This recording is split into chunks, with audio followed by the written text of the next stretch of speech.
আমার বইয়ের রয়্যালটি দিয়ে আমার চলে, কিন্তু সেই রয়্যালটিটাও এবছর আমি পাইনি। আমার মনে হয় এতটা দুর্দিন মমতা বন্দ্যোপাধ্যায়ের আসেনি এবং এতটা দুর্দিন বিজেপিরও আসেনি যে ধরনের প্রতিহিংসামূলক রাজনীতি করতে হবে। আমরা তো দেখেছি অতীতে গণশক্তি কী পরিমাণ বিক্রি হতো, কিভাবে দোকানে দোকানে গণশক্তি দিয়ে আসা হতো। সিপিআইএম ক্ষমতায় থেকে চলে যাবার পর গণশক্তির সেল পড়ল মুখপাত্র, আবার মুখ্যমন্ত্রী ক্ষমতা থেকে চলে যাওয়ার পর জানি না জাগো বাংলা এখন কীভাবে বেরোচ্ছে বা কোথায় কোথায় বিক্রি হচ্ছে সেটাও জানা নেই। আবার ওদের আসল লড়াই তো হচ্ছে ওই কত অ্যাকাউন্ট আছে 13টা না 14টা, সেখানে কয়েক হাজার কোটি টাকা পড়ে আছে, এখন সেটা নিয়ে লড়াই চলেছে। এখন সেখানে আমাদের কিছু করার নেই। কিন্তু এটাই তো তৃণমূল কংগ্রেস। তৃণমূল কংগ্রেসের পুরো রাজত্বকালটা চলেছে ওই হাঁসঝাড়ুর মতো। সুকুমার রায়কেও ছাপিয়ে গিয়েছিলেন কল্পনায়, আর তারা কল্পনাটা নিয়ে আসতে এসেছিলেন অর্থনৈতিক ব্যবস্থা। তো সেই জন্য দূরত্ব তৈরি হয়েছে, সংশয় তৈরি হয়েছে। বহু ক্ষেত্রে কেন্দ্রের টাকা কেন্দ্রে ফিরে গেছে, এবং অনেক ক্ষেত্রে কেন্দ্র টাকা দিতে পারেনি। বঞ্চিত হয়েছিল প্রান্তিক মানুষ, সাধারণ মানুষ।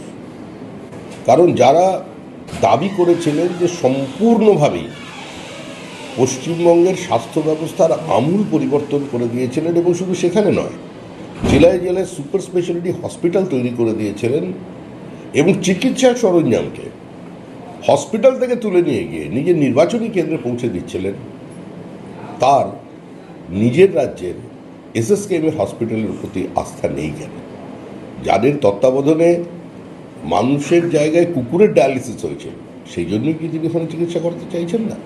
আমার মনে হয় এখানে চিকিৎসা করলে তিনি ভালো থাকবেন, সুস্থ থাকবেন, তার দ্রুত আরোগ্য কামনা করি, দীর্ঘ জীবন কামনা করি। কারোর অসুস্থতা নিয়ে বিজেপি রাজনীতি করতে চায় না। মাইক খোলার প্রক্রিয়া শুরু হয়ে গিয়েছে। লোকালয় ভিত্তিক যে শব্দবিধি তার প্রয়োগ হচ্ছে। রাত 10টা থেকে সকাল 6টা পর্যন্ত মাইকের ব্যবহারে বিধিনিষেধ। এটার সঙ্গে অনেকে ধর্মকে যুক্ত করে দিচ্ছেন। যারা ধর্মকে যুক্ত করবে দেখার চেষ্টা করছেন তারা তাদের মতো দেখবেন, আমাদের কিছু বলার নেই। কিন্তু শব্দ দূষণগুলো তো একটা শব্দ আছে, সরকারের তো নিয়ম শৃঙ্খলা কিছু আছে। যে যার ধর্ম নিজের বাড়ির মধ্যে করলেই সবচেয়ে ভালো হয়। মসজিদে যান, নামাজ পড়ুন, মন্দিরে যান, মন্ত্র পড়ুন, বারবার মাইক লাগানোর প্রয়োজন কী আছে? ছিলেন তারা নিজ নিজ পদ থেকে পদত্যাগ করেছেন, অনাস্থা এসেছেন। এবারে সেখানের মানুষের তো পরিষেবা পাওয়ার অধিকার আছে। বহু ক্ষেত্রে রাজ্যের বিভিন্ন জায়গায় এবার মানুষ এটা থেকে বঞ্চিত হচ্ছিল। আমরা আমাদের প্রার্থী দিয়েছি, বিবেকের ভোট চেয়েছে, গণতান্ত্রিক ব্যবস্থার মধ্যে জিতে এসেছে। এরকম তো কোনো জায়গায় লেখা নেই যে আমাদের 6 জন প্রার্থী আছে বলে আমরা নির্বাচনে প্রতিদ্বন্দ্বিতা করতে পারবো না। আমরা প্রার্থী দিয়েছি, একাংশের মানুষ আমাদের ভোট দিয়েছে, ওখানে আমাদের জয়ী হয়েছে। এবার নদিয়ার জেলা পরিষদে একটা পরিবর্তন লক্ষ্য করতে পারবেন আগামী 6 মাসের মধ্যে। একটা শৃঙ্খলাপরায়ণ রাজনৈতিক দলে শৃঙ্খলা রক্ষা করবার জন্য কিছু সময় কঠোর পদক্ষেপ নিতে হয়। কিন্তু আপনারা যে খবর প্রচার করছেন যে বহু নেতাকর্মীর বিরুদ্ধে এ ধরনের ব্যবস্থা নেওয়া হয়েছে, এটা ঠিক নয়। হ্যাঁ, কিছু জায়গায় আমরা শোকজ করেছি, সামান্য কয়েকজনকে সাসপেন্ডও করা হয়েছে। তাদের সম্পর্কে কিছু বিচ্যুতির অভিযোগ ছিল, সেটা তাদের থেকে জানতে চাওয়া হয়েছে।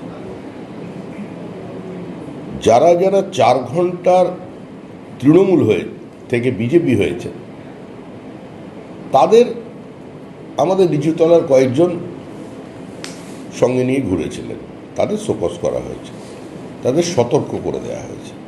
এর থেকে বেশি কিছু না। সম্প্রদায়ের মানে মসজিদে মাইক বন্ধ হবে, আরেকটি সম্প্রদায় 4-5 দিন ধরে মাইক লাগিয়ে পুজো করবে, এটা হতে পারে না। এর বিরুদ্ধে আমরা প্রয়োজনে আন্দোলনে নামবো। গণতান্ত্রিক দেশ, যে কেউ আন্দোলনে নামতে পারেন। এনডিএর শরিক হয়েছেন, মনে রাখবেন এখানে এখন আর বাবরের শাসন নেই, তুগলকি ব্যবস্থা নেই। দ্বিচারিতার থেকে দূরে থাকুন।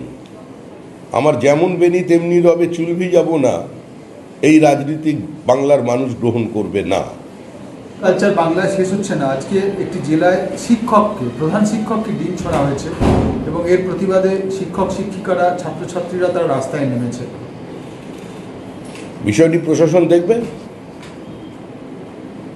পুলিশ কড়া পদক্ষেপ নেবে, কোনো শিক্ষকের ওপর যদি ডিম ছোঁড়া হয়, এর থেকে দুর্ভাগ্যজনক ঘৃণ্য ঘটনার কিছু হতে পারে নাকি? আমাদের দলের কেউ এর সঙ্গে যুক্ত নন, এটা আমি নিশ্চিতভাবে খবর নিয়ে আপনাকে বলছি। পুলিশ যথাযোগ্য ব্যবস্থা নেবে।